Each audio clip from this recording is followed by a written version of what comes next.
Derrière ce balai de flocons se cache une véritable féerie. Les Canets participent aux ateliers de création et s'émerveillent. Ça m'emmène dans un rêve, dans la créativité, l'imagination. Enfin, c'est tout un mélange de ça.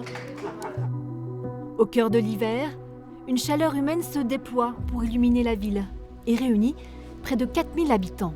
On a 130 partenaires entre le monde de l'entreprise, le club de quartier, l'association culturelle, l'association santé, le service vieillesse. Enfin, je trouve ça génial et je trouve que du coup, la notion de faire ville, elle prend incroyablement sens dans ce qu'on est en train de traverser. Et ça, je trouve ça très très beau. Des seniors, des étudiants, des pépites se révèlent. C'est magnifique, c'est Ouais. des bluffés, des fascinés, on ne sait plus quoi dire. Voilà. La lumière surgit derrière chaque porte. Ces élèves de terminale créent avec minutie des sceptres, avec comme contrainte faire apparaître une perle dans un milieu aquatique et terrestre, pas simple, mais justement, c'est ça qui est amusant. Ça fait un peu effet pieuvre et la terre, je le représente avec des bouts de bois. J'ai beaucoup d'imagination et j'adore créer des choses. Et donc tout ce qui est manuel, etc., moi j'aime beaucoup. Ça tombe bien, les scénographes veulent se nourrir de tous les regards. Ça va tenir, hein. Tout à l'heure, on a vu avec les masques ce que ça faisait. Ils osent nous proposer plein de références et plein de liens avec. Ça nous amuse beaucoup. Et après, on allie ça avec notre expérience. Et ça donne des objets assez esthétiques, avec plein de clins d'œil. À l'Institut Le Monnier aussi, la parade fait jaillir la créativité. Ces étudiants, en brevet des métiers d'art, présentent à la compagnie leurs projets de lanternes, différentes selon les époques. Alexis s'intéresse au baroque et d'entrée de jeu, sa maquette séduit. Ouais, c'est magnifique. Voilà. Tout fonctionne. J'ai voulu travailler une plume géante, quelque chose qui fait entre 3 et 4 mètres de long peut-être.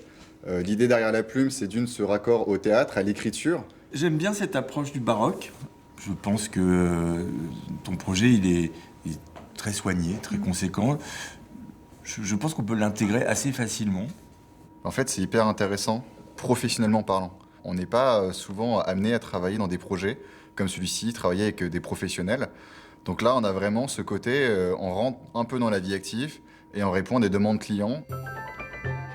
Des liens se nouent même autour de la matière, comme l'osier. En haut, ça va vous faire une torsade. Vous avez beaucoup d'autres choses en osier.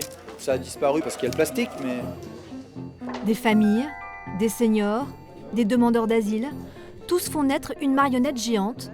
Pas celle-ci, mais c'est dans l'esprit.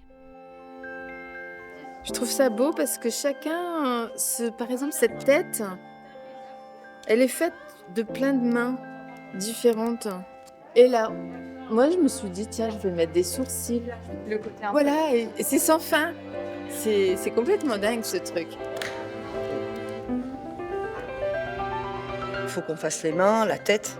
Il y a encore du travail. Ah oui, ouais, il va passer plus souvent. Toute cette énergie donne des ailes à l'équipe qui se réunit constamment pour rester sur son fil et garder l'équilibre financier, humain, mais aussi artistique. Tu dois être maintenant, à partir de là, jusque, on va dire, fin mi-avril, où là, tout est fini et où tu es vraiment que dans les répétitions, dans un moment où tu lâches pas sur l'équilibre ténu, parce que sinon, ce qui pouvait être super va devenir moins bien. C'est le moment un peu tendu.